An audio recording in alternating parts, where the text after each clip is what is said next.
सपनों के से दिन। मेरे साथ खेलने वाले सभी बच्चों का हाल एक सा होता।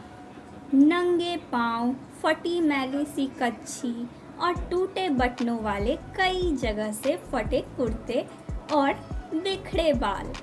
जब लकड़ी के ढेर पर चढ़कर खेलते, नीचे को भागते तो गिरकर कई तो जाने कहाँ कहाँ चोट खा लेते और पहले ही फटे पुराने कुर्ते ताड़ ताड़ हो जाते।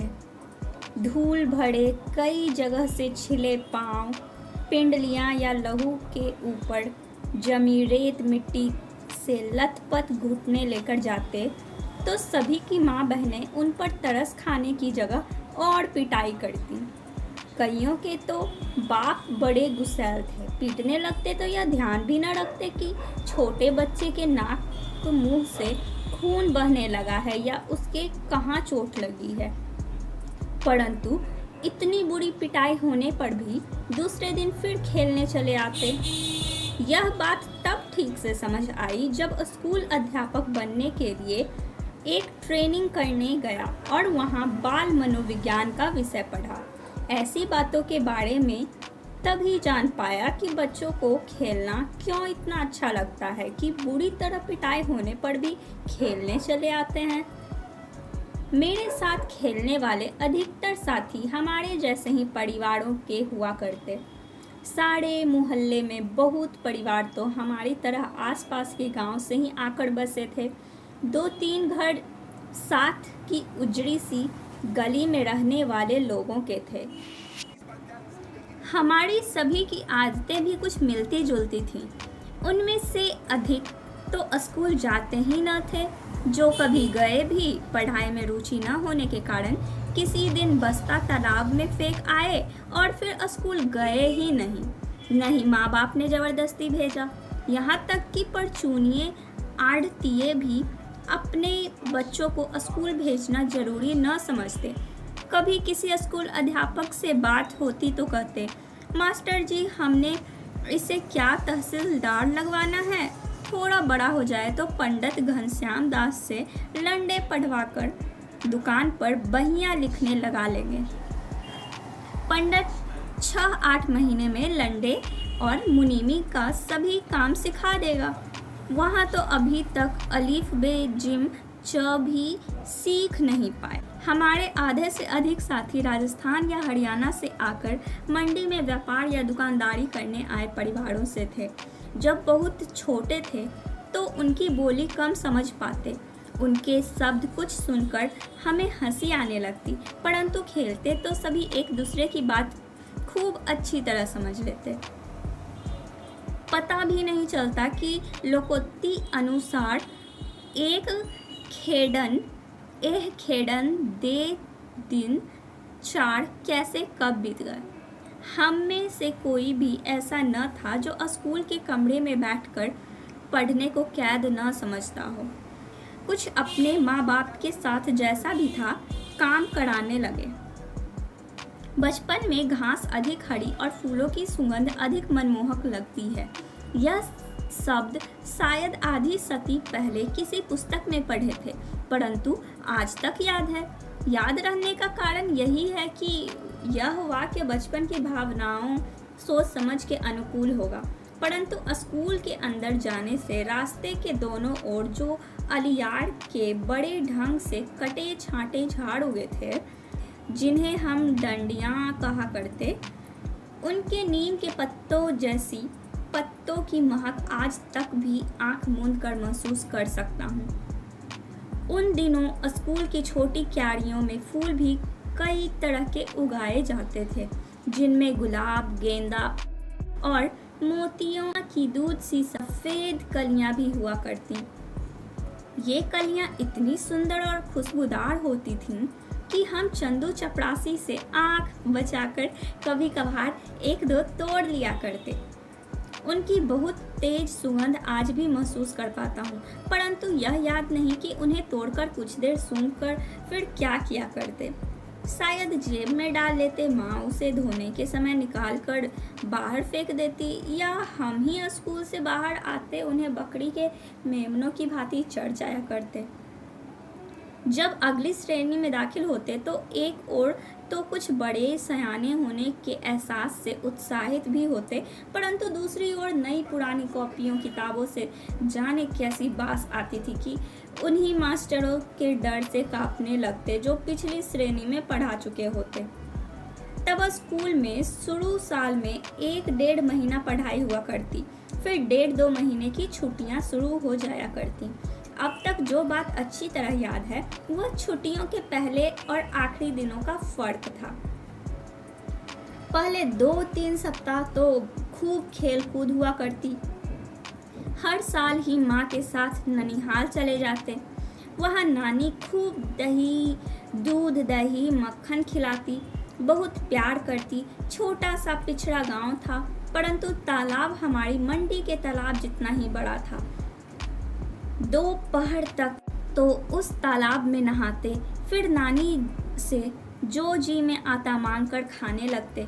नानी हमारे बोलने के ढंग या कम खाने के कारण बहुत खुश होती, अपने पोतों को हमारी तरह बोलने और खाने पीने को कहती। जिस साल ननिहाल न जा पाते उस साल भी अपने घर से थोड़ा बाहर तालाब पर चले जाते, कपड़े उतार पानी में कूद जाते और कुछ समय बाद भागते हुए एक रेतीली टीले पर जाकर रेत के ऊपर लेटने लगते। गीले शरीर को गर्म रेत से खूब लथपथ कर उसी तरह भागते। किसी ऊंची जगह से तालाब में छलांग लगा देते, रेत को गंदले पानी से साफ कर फिर टीले की ओर भाग जाते। याद नहीं कि ऐसा 5-10 बार करते या 15-20 बार। कई बार तालाब में कूदकर ऐसे हाथ पांव हिलाने लगते जैसे बहुत अच्छे तैराक हों, परंतु 1-2 को छोड़ मेरे किसी साथी को तैरना नहीं आता था। कुछ तो हाथ पांव हिलाते हुए गहरे पानी में चले जाते, तो दूसरे उन्हें बाहर आने के लिए किसी भैंस के सींग या दूम पकड़कर बाहर आने की सलाह देते, उन्हें ढांढस बढ़ाते। कूदते समय मुंह में गंदला पानी भर जाता तो बुरी तरह खांसते। कई बार ऐसा लगता कि सांस रुकने लगी है, परंतु हाय हाय करते किसी न किसी तरह तालाब के किनारे पहुंच जाते। फिर छुट्टियां बीतने लगती तो दिन गिनने लगते। प्रत्येक दिन डर बढ़ता चला जाता, खेल कूद और तालाब में नहाना भी भूलने लगता। मास्टरों ने जो छुट्टियों में करने के लिए काम दिया होता उसका हिसाब लगाने लगते। जैसे हिसाब के मास्टर जी 200 से कम सवाल कभी न बताते। मन में हिसाब लगाते कि यदि 10 सवाल रोज निकाले तो 20 दिन में पूरे हो जाएंगे। जब ऐसा सोचना शुरू करते तो छुट्टियों का 1 महीना बाकी हुआ करता। एक दिन गिनते 10 दिन खेलकूद और बीत जाते। 10 दिन खेलकूद में और बीत जाते। स्कूल की पिटाई का डर और बढ़ने लगता, परंतु डर भुलाने के लिए सोचते कि 10 की क्या बात, सवाल तो 15 भी आसानी से रोज निकाले जा सकते हैं। जब ऐसा हिसाब लगाने लगते तो छुट्टियां कम होते होते जैसे भागने लगती, दिन बहुत छोटे लगने लगते। ऐसा महसूस होता जैसे सूरज भागकर दोपहरी में ही छिप जाता हो। जैसे जैसे दिन छोटे होने लगते स्कूल का भय बढ़ने लगता। हमारे कितने ही सहपाठी ऐसे भी होते जो छुट्टियों का काम करने की बजाय मास्टरों की पिटाई अधिक सस्ता सौदा समझते। हम जो पिटाई से बहुत डरा करते उन बहादुरों की भांति ही सोचने लगते। ऐसे समय हमारा सबसे बड़ा नेता ओमा हुआ करता। हम सभी उसके बारे में सोचते कि हमारे में उस जैसा कौन था। कभी भी उस जैसा दूसरा लड़का नहीं ढूंढ पाते थे। उसकी बातें, गालियाँ, मार पिटाई का ढंग तो अलग ही था। उसकी शकल सूरत भी सबसे अलग थी। हांडी जितना बड़ा सिर, उसके ठिगने 4 बालिस्त के शरीर पर ऐसा लगता जैसे बिल्ली के बच्चे के माथे पर तरबूज रखा हो। इतने बड़े सिर में नारियल की सी आँखों वाला बंदरिया के बच्चे जैसा चेहरा और भी अजीब लगता। लड़ाई वह हाथ पांव नहीं, सिर से किया करता। जब सांड की भांति फुफकारता, सिर झुकाकर किसी के पेट या छाती में मार देता, तो उससे 2 गुने 3 गुने शरीर वाले लड़के भी पीड़ा से चिल्लाने लगते। हमें डर लगता कि किसी की छाती की पसली ही न तोड़ डाले। उसके सिर की टक्कर का नाम हमने रेल बम्बा रखा हुआ था। रेल के कोयले से चलने वाले इंजन की भांति बड़ा और भयंकर ही तो था। हमारा स्कूल बहुत छोटा था, केवल छोटे छोटे 9 कमरे थे जो अंग्रेजी के अक्षर एच की भांति बने थे। दाईं ओर पहला कमरा हेडमास्टर श्री मदन मोहन शर्मा जी का था, जिसके दरवाजे के आगे हमेशा चिक लटकी रहती। स्कूल की प्रेयर के समय वह बाहर आते और सीधी कतारों में कद के अनुसार खड़े लड़के को देख उनका गोरा चेहरा खिल उठता। सारे अध्यापक लड़कों की तरह ही कतार बांधकर उनके पीछे खड़े होते। केवल मास्टर प्रीतम चंद पीटी लड़कों की कतारों के पीछे खड़े यह देखते थे कि कौन सा लड़का कतार में ठीक नहीं खड़ा। उनकी घुड़की तथा ठुड्डों के भय से हम सभी कतार के पहले और आखिरी लड़के का ध्यान रखते, सीधे कतार में बने रहने का प्रयत्न करते। सीधी कतार के साथ साथ हमें यह ध्यान भी रखना होता कि आगे पीछे खड़े लड़कों के बीच की दूरी भी एक सी हो। सभी लड़के उस पीटी से बहुत डरते थे, क्योंकि उन जितना सख्त अध्यापक न कभी किसी ने देखा न सुना था।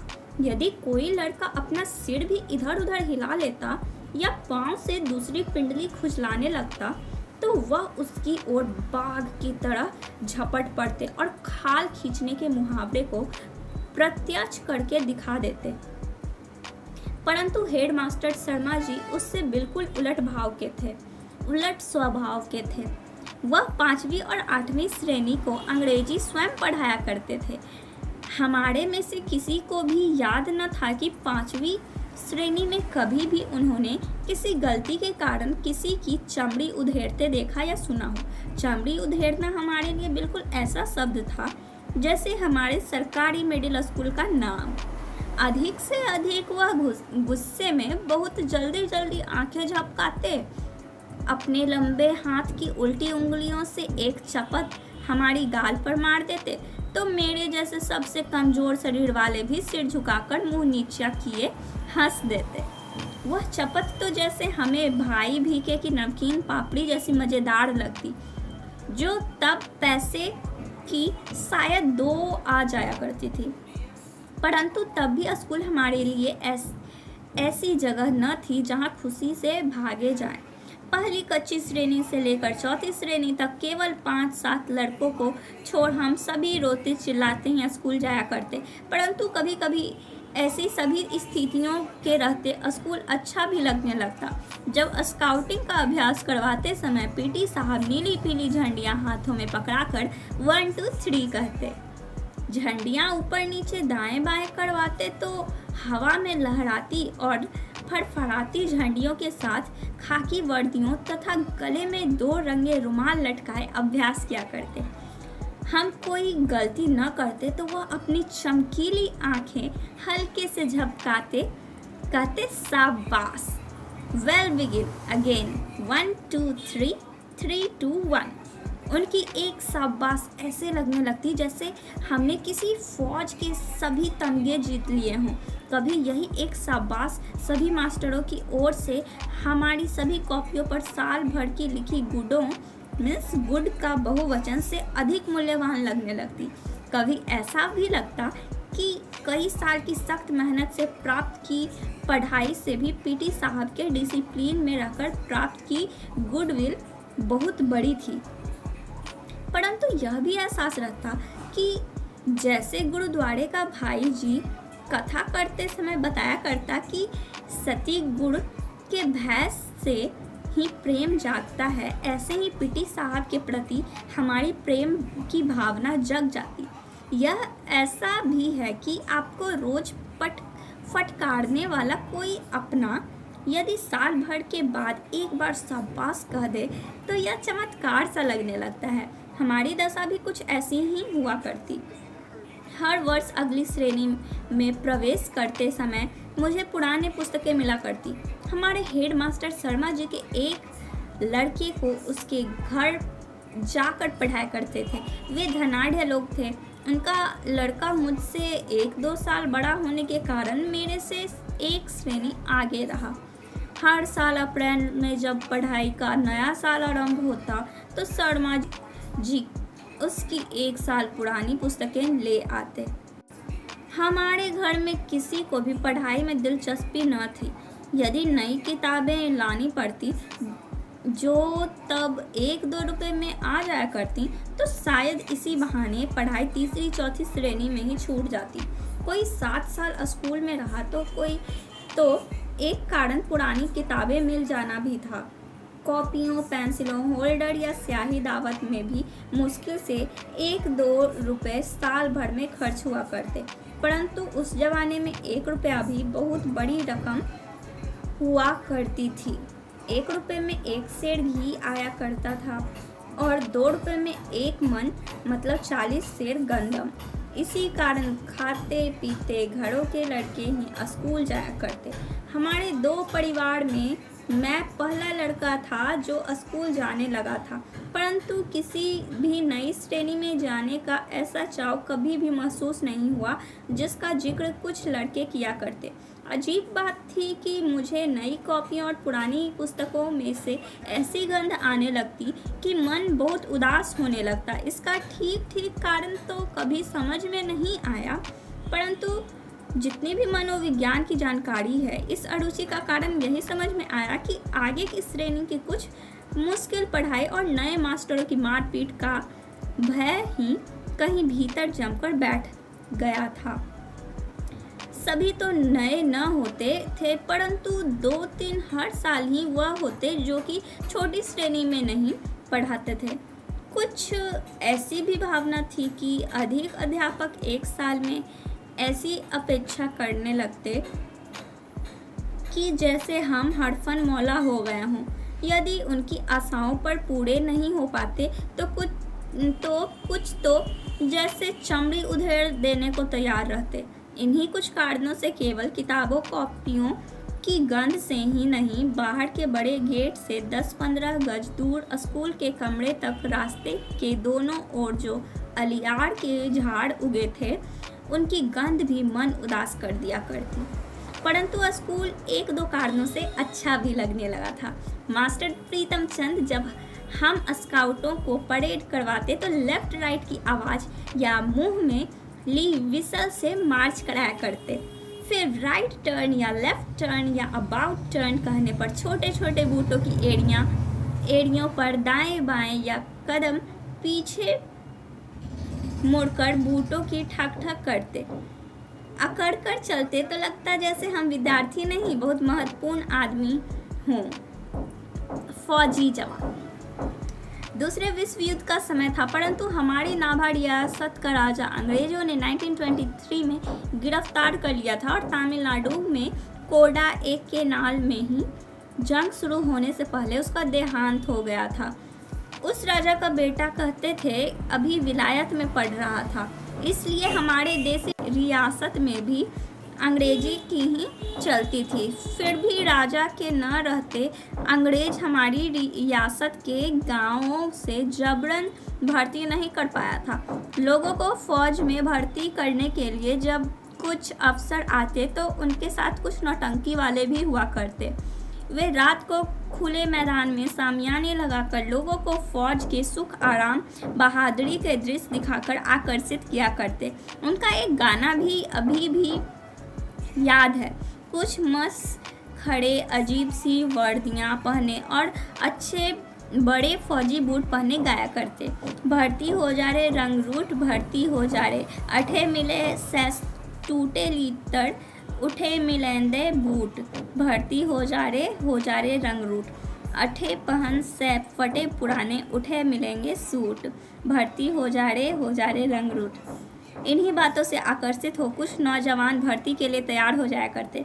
कभी कभी हमें भी महसूस होता कि हम भी फौजी जवानों से कम नहीं। धोबी की धुली वर्दी और पालिश किए बूट और जुराबों को पहने जब हम स्काउटिंग की परेड करते तो लगता हम फौजी ही हैं। मास्टर प्रीतम चंद को स्कूल के समय में कभी भी हमने मुस्कुराते या हंसते न देखा था। उनका ठिगना कद, दुबला पतला परंतु गठीला शरीर, माता के दागों से भरा चेहरा और बाज सी तेज आंखें, खाकी वर्दी, चमड़े के चौड़े पंजों वाले बूट, सभी कुछ ही भयभीत करने वाला हुआ करता। उनके बूटों की ऊंची एड़ियों के नीचे भी खूंटियां लगी रहती, जैसे टांगे के घोड़े के पैरों में लगी रहती हैं। अगले हिस्से में पंजों के नीचे मोटे सिरों वाले कील ठुके होते। यदि वो सख्त जगह पर भी चलते तो खूंटियों और कीलों के निशान वहां भी दिखाई देते। हम ध्यान से देखते, इतने बड़े और भारी भारी बूट पहनने के बावजूद उनके टखनों में कहीं मोच तक नहीं आती थी। उनको देखकर हम यदि घर वालों से बूट की मांग करते तो माँ बाप यही कहते कि टखने टेढ़े हो जाएंगे, सारी उम्र सीधे न चल पाओगे। मास्टर प्रीतम चंद से हमारा डरना तो स्वाभाविक था, परंतु हम उनसे नफरत भी करते थे। कारण तो उसका मारपीट था। हम सभी को जो मेरी उम्र के हैं वह दिन नहीं भूल पाया जिस दिन वह हमें चौथी श्रेणी में फारसी पढ़ाने लगे थे। हमें उर्दू का तो तीसरी श्रेणी तक अच्छा अभ्यास हो गया था, परंतु फारसी तो अंग्रेजी से भी मुश्किल थी। अभी हमें पढ़ते एक सप्ताह भी न हुआ होगा कि प्रीतम चंद ने हमें एक शब्द रूप याद करने को कहा और आदेश दिया कि कल इसी घंटी में जुबानी सुनेंगे। हम सभी घर लौटकर रात देर तक उसी शब्द रूप को बार बार याद करते रहे, परंतु केवल 2-3 ही लड़के थे जिन्हें आधी या कुछ अधिक शब्द रूप याद हो पाया। दूसरे दिन बारी बारी सबको सुनाने के लिए कहा तो एक भी लड़का न सुना पाया। तभी मास्टर जी गुर्राए, सभी कान पकड़ो। हमने झुककर टांगों के पीछे से बाहें निकालकर कान पकड़े तो वह गुस्से से चीखे, पीठ ऊंची करो। पीठ ऊंची करके कान पकड़ने से 3-4 मिनट में ही टांगों में जलन होने लगती थी। मेरे जैसे कमजोर तो टांगों के थकने से कान पकड़े हुए ही गिर पड़ते। जब तक मेरी और हरबंस की बारी आई तब तक हेड मास्टर शर्मा जी अपने दफ्तर में आ चुके थे। जब हमें सजा दी जा रही थी तो उसके कुछ समय पहले शर्मा जी स्कूल की पूरब की ओर बने सरकारी अस्पताल में डॉक्टर कपलास से मिलने गए थे। वह दफ्तर के सामने की ओर चले आए। आते ही जो कुछ उन्होंने देखा वह सहन नहीं कर पाए। शायद यह पहला अवसर था कि वह पीटी प्रीतम चंद की उस बर्बरता को सहन न कर पाए। बहुत उत्तेजित हो गए थे। What are you doing? Is it the way to punish the students of 4th class? Stop it at once. हमें तब अंग्रेजी नहीं आती थी क्योंकि उस समय 5वीं श्रेणी से अंग्रेजी पढ़ानी शुरू की जाती थी, परंतु हमारे स्कूल के 7वीं 8वीं श्रेणी के लड़कों ने बताया था कि शर्मा जी ने कहा था, क्या करते हैं, क्या चौथी श्रेणी को सजा देने का यह ढंग है? इसे फौरन बंद करो। शर्मा जी गुस्से से कांपते बरामदे से ही अपने दफ्तर में चले गए थे। फिर जब प्रीतम चंद कई दिन स्कूल नहीं आए तो यह बात सभी मास्टरों की जुबान पर थी कि हेडमास्टर शर्मा जी ने उन्हें मुअत्तल करके अपनी ओर से आदेश लिखकर मंजूरी के लिए हमारी रियासत की राजधानी नाभा भेज दिया है। वहाँ हरजी लाल नाम के महकमाए तालीम के डायरेक्टर थे जिनसे ऐसे आदेश की मंजूरी आवश्यक थी। उस दिन के बाद यह पता होते हुए भी कि पीटी प्रीतम चंद को जब तक नाभा से डायरेक्टर बहाल नहीं करेंगे तब तक वह स्कूल में कदम नहीं रख सकते। जब भी फारसी की घंटी बजती तो हमारी छाती धक धक करती, फटने को आती, परंतु जब तक शर्मा जी स्वयं या मास्टर नौहरिया राम जी कमरे में फारसी पढ़ाने न आ जाते हमारे चेहरे मुरझाए रहते। फिर कई सप्ताह तक पीटी मास्टर स्कूल नहीं आए। पता चला कि बाजार में एक दुकान के ऊपर उन्होंने जो छोटी छोटी खिड़कियों वाला चौबारा किराए पर ले रखा था, वहीं आराम से रह रहे थे। कुछ 7वीं 8वीं के विद्यार्थी हमें बताया करते कि उन्हें मुअत्तल होने की रत्ती भर भी चिंता नहीं थी। पहले की तरह ही आराम से पिंजरे में रखे 2 तोतों को दिन में कई बार भिगोकर रखे बादामों की गिरियों का छिलका उतार कर उन्हें खिलाते, उनसे बातें करते रहते हैं। उनके वे तोते हमने भी कई बार देखे थे। हम उन बड़े लड़कों के साथ उनके चौबारे में गए थे, जो लड़के पीटी साहब के आदेश पर उनके घर का काम करने जाया करते। परंतु हमारे लिए यह चमत्कार ही था कि जो प्रीतम चंद बिल्ला मार मार चमड़ी तक उधेड़ देते, वह अपने तोतों से मीठी मीठी बातें कैसे कर लेते थे। क्या तोतों को उनकी दहकती भूरी आंखों से भय न लगता था? हमारी समझ में ऐसी बातें तब तक नहीं आ पाती थीं। बस एक तरह इन्हें अलौकिक ही मानते थे।